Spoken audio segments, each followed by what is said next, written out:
3, 2, 1. Hey, what's going on YouTube? Today I'm doing another photo shoot here in the studio. I'm using Onyeka as a model. You may have seen some of our other work before. Shooting in black and white today in our new studio setup. So I hope you guys enjoyed the video. Let me know what you think down below in the comments. Let's go ahead and get started.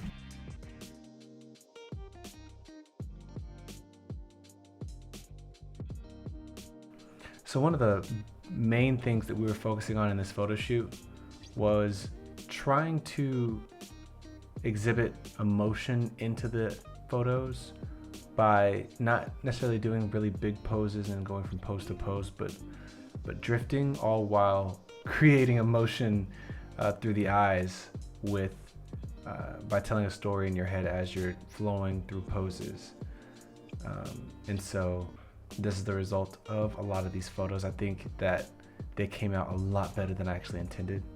And yeah, here they are.